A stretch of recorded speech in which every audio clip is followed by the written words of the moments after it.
तो hello guys, कैसे हैं आप सब लोग। मैं आशीष गुप्ता आप सबका स्वागत करता हूं अपने यूट्यूब चैनल पर, जिसमें आज हम लोग बात करेंगे कि क्या हैं वो कुछ पॉइंट्स जिनका यूज़ करते हैं टॉपर्स मैथ्स में 50 आउट ऑफ 50 स्कोर करने के लिए। तो ये वही तरीके हैं जिनका इस्तेमाल मैंने भी किया अपनी CGL 2019, 20 और 21 की प्रिपरेशन के दौरान, और मैंने एक्चुअल में स्कोर भी किया 50 आउट ऑफ 50 CGL 2019 में, 50 आउट ऑफ 50 CGL 2020 में और 50 आउट ऑफ 50 CGL 2021 में। और CGL 2019 जो कि मेरा फर्स्ट अटैम्प्ट था, इन तरीक़ों की वजह से मुझे उसमें काफ़ी हेल्प मिली और मैंने उसमें GST इंस्पेक्टर की पोस्ट को क्रैक किया। और CGL 2020 में फिर से GST इंस्पेक्टर और CGL 2021 में ASO एंड CSS। अब आप में से कई लोग बोलेंगे कि मैं पोस्ट ख़राब कर रहा हूँ, तो मैं पोस्ट ख़राब नहीं कर रहा। मैं आपको अगली वीडियो में इसका रीज़न बताऊँगा कि 3 अटैम्प्ट देने के पीछे मेरा क्या रीज़न था। और इसके बाद मैं CGL का अटैम्प्ट जो भी दूंगा वो मैं सिर्फ एग्ज़ाम देने के पर्पज़ से दूंगा, उसके अंदर मैं DV में अपीयर नहीं होऊंगा। तो चलिए बिना टाइम वेस्ट करते हुए जानते हैं वो तरीके क्या हैं। सबसे पहला पॉइंट जो ध्यान रखने वाला है वो ये है कि आप अपना सिलेबस कंप्लीट कीजिए। पहले जब आप अपना सिलेबस कंप्लीट कर लेंगे तो उसके बाद आपको मॉक्स लगाने में या प्रीवियस ईयर क्वेश्चन सॉल्व करने में कोई भी दिक्कत नहीं होने वाली। तो फर्स्ट ऑफ ऑल आप अपना सिलेबस कंप्लीट कीजिए, और सिलेबस कंप्लीट करने के लिए जो ध्यान देने वाली बात है वो ये है कि आपको एक सोर्स फॉलो करना है। सिलेबस कंप्लीट करने के लिए आप एक सिंगल सोर्स फॉलो करेंगे और कंप्लीट सिलेबस आप उससे ही कंप्लीट करेंगे, क्योंकि जैसे अगर आप किसी एक टीचर को, एक बुक को फॉलो करते हैं तो उनमें चीज़ें मतलब इंटरकनेक्टेड होती हैं कि एक चीज़ दूसरी चीज़ से कनेक्टेड है। वो आपको एक चीज़ के बारे में बताएंगे तो दूसरी चीज़ उससे जो है मतलब कनेक्ट करके बताएंगे कि हमने रेशो में ऐसे पढ़ाया था, तो देखो वो वाला कॉन्सेप्ट यहाँ पे यूज़ हो रहा है। अब आप अलग अलग टीचर्स की वीडियो देखेंगे तो उसके अंदर किसी ने कुछ बताया होगा, किसी ने कुछ बताया होगा, आप अपने आप में कन्फ्यूज़ हो जाएंगे। तो ये चीज़ कहीं ना कहीं आपको जो है मतलब डिग्रेड करेगी औरों से। और एक बार जब आपका सिलेबस कंप्लीट हो जाए तो आपको प्रीवियस ईयर क्वेश्चंस जो होते हैं, जैसे कि अभी अगर CGL का प्री हुआ है 2022 का या मेंस हुआ है, उसके क्वेश्चंस अवेलेबल हैं ऑनलाइन।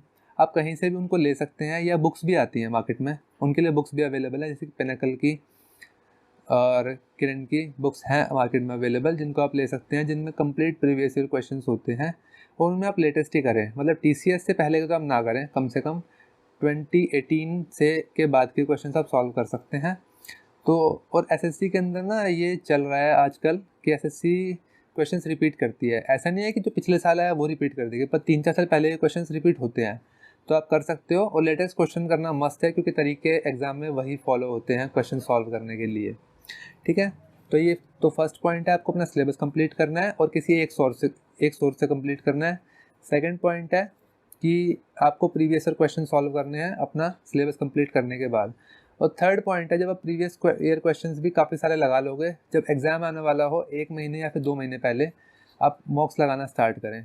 मॉक्स देखो, प्री का मॉक 1 घंटे का है, तो आप दिन में 2 मॉक्स लगा सकते हैं बड़े आराम से। तो आप 2 मॉक्स लगाएं, एक मॉर्निंग में और एक नाइट में सोने से पहले। और मैं भी ऐसे ही करता था अपनी प्रिपरेशन के दौरान। एक मॉक मैं मॉर्निंग में जब मैं लाइब्रेरी जाता था तो जाते ही लगाता था, और एक रात को मैं अपनी सारा सिलेबस कंप्लीट करने के बाद रात को एक मॉक लगा के सोता था। और मॉक लगाने के बाद, मॉक लगाने से भी ज़्यादा इम्पॉर्टेंट है मॉक को एनालाइज करना। अगर आपने मॉक लगाए और आपने उनको एनालाइज नहीं किया तो उन मॉक्स को लगाने का कोई भी फ़ायदा नहीं है, कोई भी फ़ायदा नहीं है। Note it. मॉक्स के अंदर क्या होता है कि आपने मॉक्स लगाए, मॉक्स लगाने का पर्पज़ ही ये है कि आप अपनी कमियों को पहचानें कि आपके अंदर कहाँ कमी है, और कहीं ना कहीं एग्ज़ाम का फियर को आपको दूर करना होता है। तो मॉक्स आपने लगाए, तो मॉक लगाने के बाद आपको वो पॉइंट्स देखने हैं कि किन पॉइंट्स के अंदर आपकी मिस्टेक रिपीटेडली हो रही है। कि एक मॉक आपने लगाया, आज लगाया, कल लगाया, परसों लगाया, तो तीनों दिन कोई एक टॉपिक जो है वो आपका छूट रहा है, रेगुलर छूट रहा है।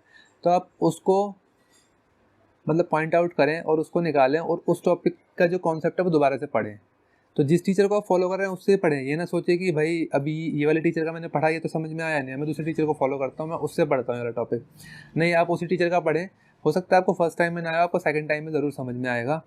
आप वो वाला टॉपिक दोबारा से पढ़ें, उसके कम से कम 100 क्वेश्चंस दोबारा लगाएं उसी टॉपिक के। जो टॉपिक आपको मिस हुआ है, इंटरनेट से ढूंढ के, जो मैंने आपको बुक्स बताई हैं उनमें से देख के, आप कहीं से ही वो वाला टॉपिक दोबारा, उस वाले टॉपिक के कम से कम 100 क्वेश्चन सॉल्व करें। और उसके बाद जब आप अगला मॉक दें तो कम से कम ये कोशिश करें कि जो कि कम से कम इस टॉपिक का मेरा क्वेश्चन गलत ना हो।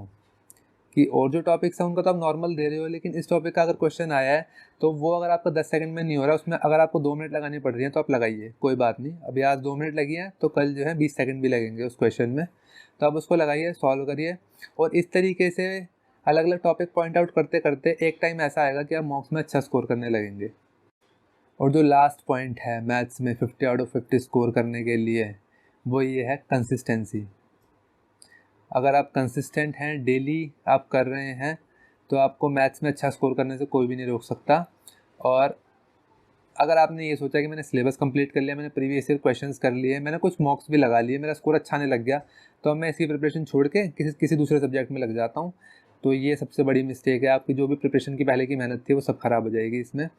तो आपको लास्ट में आके कंसिस्टेंसी ब्रेक नहीं करनी है, कंसिस्टेंट रहना है मैथ्स के लिए। चाहे पहले जहाँ आप 3 घंटे पढ़ रहे थे, आप ऐसा कर सकते हैं कि आप आज जो है 2 घंटे ही पढ़ें, कि थोड़ा सा आप टाइम कट आउट करके जो और वीक सब्जेक्ट्स हैं हम उनमें टाइम दे सकते हैं। लेकिन अगर आप कंसिस्टेंट नहीं रहे तो ये आपको फ्यूचर में काफ़ी ज़्यादा प्रॉब्लम क्रिएट करेगा। तो यही है पॉइंट्स मैथ्स के अंदर। इन 4 पॉइंट्स को अगर आप फॉलो करते हैं तो मैथ्स में आपको अच्छा स्कोरर बनने से कोई भी नहीं रोक सकता। और आज भी मैथ्स की वेटेज 90 मार्क्स की है। कई लोग बात करते हैं तो बोलते हैं कि मैथ्स की वेटेज काफ़ी कम हो गई, तो उसे टाइम देने की ज़रूरत नहीं है। लेकिन मैं ये बोलूँगा कि मैथ्स ऐसा सब्जेक्ट है कि अगर आपने उसको टाइम नहीं दिया तो उसमें स्कोर नहीं करोगे, लेकिन अगर आपने उसमें टाइम दिया तो आप उसमें स्कोर ज़रूर करोगे। तो बस यही था आज की वीडियो में।